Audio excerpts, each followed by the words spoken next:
Hello everyone, welcome to my channel. ఈరోజు video ఏంటంటే onion pakodi అండి. సేమ్ స్వీట్ షాప్లో ఎలా ఉంటుందో అలానే వచ్చింది. టేస్ట్ కూడా అలానే వచ్చిందండి. చాలా అంటే చాలా బాగుంది. చూడండి ఇక్కడ ఎంత కలర్ఫుల్గా ఉందో. పైన క్రిస్పీగా, లోపల సాఫ్ట్గా, చాలా అంటే చాలా బాగా వచ్చింది. దీని పక్కా కొలతలతో చెప్పాను. వీడియోని స్కిప్ చేయకుండా ఎండ్ వరకు చూడండి.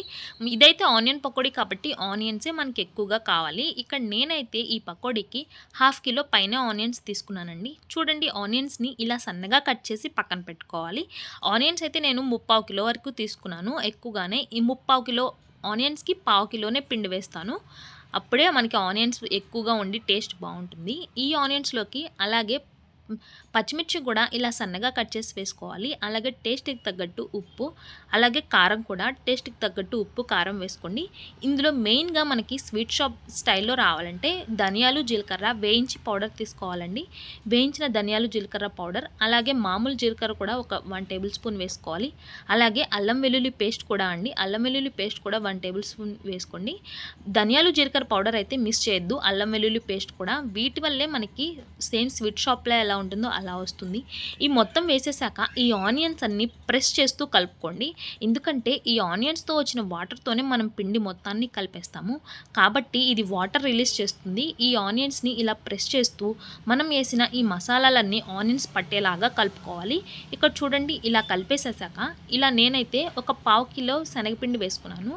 ఇక్కడ 3/4 కిలో ఆనియన్స్కి 1/4 కిలో శనగపిండి అండి. అప్పుడే మనకి ఎక్కువ ఆనియన్స్ ఉంటే బాగుంటుంది. ఇక్కడ బియ్యం పిండి కూడా ఒక 1/4 కప్పు బియ్యం పిండి వేసుకొని ఇంక ఇందులో వాటర్ ఏమీ యాడ్ చేయట్లేదండి.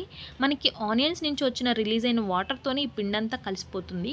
అప్పుడే మనకి గట్టిగా వస్తుంది పకోడీ. ఇది పకోడీ 2 డేస్ అయినా నిల్వ ఉంటుందండి. ఎందుకంటే మనం వాటర్ ఏం యాడ్ చేయం కాబట్టి.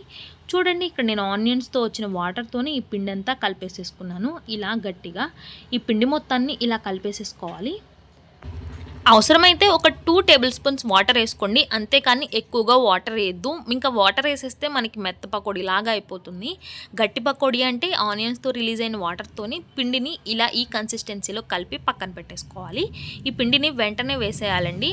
ఇక్కడ ఆయిల్కి డీప్ ఫ్రైకి ఆయిల్ కూడా హీట్ చేసుకోండి. ఆయిల్ ఎక్కువ హీట్లో ఉన్నప్పుడు బాగా హీట్ అయ్యాక మంటని మీడియం ఫ్లేమ్లో పెట్టుకొని పకోడీ వేసుకోండి. హై ఫ్లేమ్లో పెట్టి వేసుకోవద్దు. హై ఫ్లేమ్లో పెట్టారంటే పైన మాడిపోయి లోపల పచ్చిగానే ఉంటుంది. కాబట్టి మీడియం ఫ్లేమ్లో పెట్టుకోవాలి. ఆయిల్ అయితే బాగా హీట్ అయ్యాక మనం వేసేటప్పుడు మీడియం ఫ్లేమ్లో పెట్టుకొని పకోడీని ఇలా వేసుకోండి. మీడియం ఫ్లేమ్లోనే మంచిగా గోల్డెన్ రోడ్ వచ్చేంత వరకు ఫ్రై చేసుకోవాలండి. అప్పుడే టేస్ట్ అయితే చాలా అంటే చాలా బాగుంటుంది. దగ్గరే ఉండి తిప్పుతూ ఫ్రై చేసుకోండి. లేకపోతే ఒకవైపే వేగు ఒకవైపే వేయకుండా అలా ఉంటుంది. కాబట్టి ఇలా దగ్గరుండి అన్ని వైపులా గోల్డెన్ రెడ్ వచ్చేంత వరకు ఫ్రై చేసుకోవాలి. ఇక్కడ చూడండి వీడియోలో చూస్తున్నాను కదా, ఈ కలర్ రావాలి. ఈ కలర్ వచ్చేస్తే పకోడీ మనకి రెడీ అయిపోతుంది. టేస్ట్ అయితే చాలా బాగుంటుందండి. డెఫినెట్గా అయితే ట్రై చేయండి. చూడండి ఈ కలర్ వస్తే చాలు. ఈ కలర్ రాగానే తీసేసేయండి. ఇంకా మిగతా పకోడీ అంతా కూడా మిగతా పకోడీ మొత్తం ఇలానే వేసేసుకోవడమే. ఇదైతే లాస్ట్ అండి నేను వేసింది. ఇది బయట అయితే కేజీ 400 అంటండి ఆనియన్ పకోడీ. 100 గ్రామ్స్ 40 రూపీస్ అంట. ఇంకా ఇలా మనం ఇంట్లోనే ఈజీగా తక్కువ కాస్ట్తో అయితే చేసేసుకోవచ్చు. ఇది 2 డేస్ కూడా ఉంటుంది నిల్వ. మా పిల్లలకి చాలా అంటే చాలా బాగా నచ్చిందండి. ఈ ప్రాసెస్లో మీరు కూడా డెఫినెట్గా ట్రై చేయండి. ఇలా ఉన్న పకోడీ మొత్తాన్ని నేను ఇలా అయితే ఫ్రై చేసేసుకున్నాను. ఈ పకోడీలకి పైన నేను కొంచెం పచ్చిమిర్చి కూడా ఆల్రెడీ పిండిలో వేసాను పచ్చిమిర్చి. అలాగే కొంచెం పచ్చిమిర్చి కూడా ఫ్రై చేసి వేసుకున్నాను. ఈ పచ్చిమిర్చితో పాటు అలాగే కరివేపాకు కూడా ఒక గుప్పెడు కరివేపాకు కూడా ఫ్రై చేసి తీసుకున్నానండి.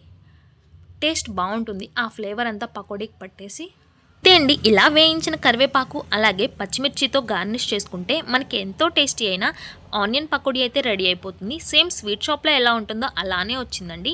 చూడండి ఎంత క్రిస్పీగా ఉందో. పైన క్రిస్పీగా లోపల సాఫ్ట్గా చాలా అంటే చాలా బాగా వచ్చింది. డెఫినెట్గా ట్రై చేయండి. వీడియో నచ్చిందా? నచ్చితే మాత్రం ఒక చిన్న లైక్ ఇవ్వడం మర్చిపోవద్దు.